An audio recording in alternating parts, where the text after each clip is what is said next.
Okay, so I want to show you something that will blow your mind, and it's in your Bible if you care to open it and read it. First John chapter 1, start from verse 1.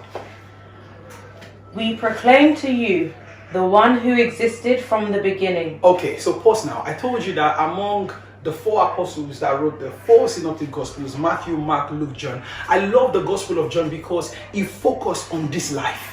Okay, he focused. There is something that John stumbled into about this life. I mean, they were, and I wouldn't be surprised because he was the apostle that was really close to God. He was close to Jesus. The Bible says he would often put his head on Jesus' chest. Okay, when they wanted to ask him something, they would go through him. They would say, John, ask him. Okay, when Jesus was saying someone was going to betray me, they were signaling to him. They said, ask him, who is it? Who is it? It was very close to him. Okay, and so it is little wonder that he was the one that stumbled into this mystery of life. And he would open his books by speaking about life. Okay, so we read from John chapter 1 where it said the word was before the beginning. Through the word everything was created. Without the word nothing else was created that was created. In him was life. This life brings light to all men, and this light shines through darkness. Darkness cannot put it out. Now this is First John, another book he wrote to the church. Okay, this was in the latter part of his life. Now he was now an old man. Okay, and he was about to put down. He's fought the good fight of faith, and he opens another book by the same thing. He says, "We proclaim to you that which our ears have heard, our eyes have seen." Go on now. Whom we have heard and seen. Whom we have heard and seen. Of course, he's talking about Jesus. Keep going. We saw him with our own eyes and touched him with our own hands. That's right. He is the word of life. Okay, pause now. So he just took you back to the gospel that he wrote. Okay, we have seen him with our eyes, we have heard him with our ears, we touched him with our hands. So John was talking about the fact that he physically walked with Jesus. Now Apostle Paul was one of the greatest apostles in the scripture, but he never saw Jesus physically. Okay, it was at a different location at the time that Jesus was carrying out his ministry. So for 30 years when Jesus was growing up, nobody knew him. Apostle Paul didn't know him. And when he started his 3.5 years ministry and that led to the cross, Paul didn't have an opportunity to meet him in person. Okay, Jesus only revealed himself to Paul via a revelation. Okay, so he met Jesus by the Spirit. He didn't see him in the flesh. Now, Apostle John was one of the disciples who saw him, who sat with him, who ate with him, who walked with him, who followed him. So he was given a testimony, okay, about the one that he has heard, about the one he has seen. And you can imagine if you were alive at the time that Jesus was alive, and you had the chance to sit next to him, and you can just dip the fact that he created everything. This blows my mind. I'm thinking, if I was alive in those times, I will follow him to the toilet. I will not give him 1 second space, because I think I would just never be able to completely wrap my mind around the fact that this man sitting in time, sitting in this cosmos, sitting restricted by the 3 dimensions, by space, by dimensions, he is actually the one who birthed this reality. Because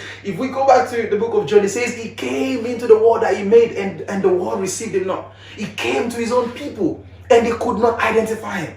Okay, and someone who sat with him, so you can begin to understand what was going on in the mind of the writer. He said, the one that my eyes have seen, the one that our hands have, we touched him. Okay, so to you now, because he's no longer here, he's in heaven, to you is Jesus Christ our Lord. He lives in our heart by faith. He loves us so much. That is true. But this guy was saying at some point, few years ago, he was sitting right in front of me. I saw him. I touched him. I heard him with my own ears. And Jesus would say things like, so many people long to hear what you're hearing right now. Blessed are your ears because they hear me. Blessed are your eyes because they see me. Okay? So many prophets prophesied about Jesus, but they didn't live to see it. But these guys were seeing him. I'm trying to tell you, I'm trying to chronicle to you the power of life, okay? And this life goes beyond what my words can describe, but I'm praying for the Holy Spirit to give me the ability to communicate with you in this moment. So, our eyes have seen him, our ears have heard him, our hands touched him, okay? The one who is the word of life. Okay, so now the Bible says the word became flesh and dwelt among us. So you know that this word that I'm talking to you goes beyond sound now. Okay, so when I say the word of God, when I say words, the first thing that comes to your mouth, that comes to your mind, is the sound that comes out of people's mouth. Okay? It is beyond that. Because the sound that comes out of people's mouth, you can only hear it. You can't see it. I'm speaking to you right now. You can't see my words. You can't touch my words. But Apostle John here is saying, the one that we heard, our eyes saw him, our hands touched him, our ears heard him, and he is the word of life. This word is a person. Guys, this word is a person, sir. This word is a person. He is feelable. He is tangible. You can experience him. You can see him. You can hear him. And you can touch him.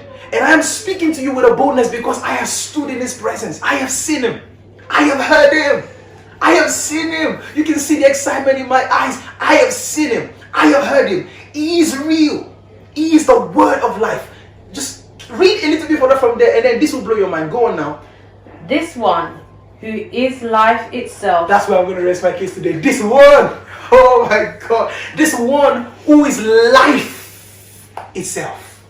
Remember John chapter 1 says, through him all things were created. Through him. And I said the word through him, picture it as something that has an opening and that so he is the Alpha and the Omega. He is the beginning and the end. And between this chamber is the creation chamber. Everything that must come into this existence must pass through him. Okay, and this him is the word. First John chapter 1 then calls him, he is the word of life. He is the word of life, and this one who is life itself. So I'm saying to you this afternoon that your life consists in the word of God. Your life consists in the word of God. Your life can only be derived from the word of God. Stop trying to live life. Stop trying to figure out life.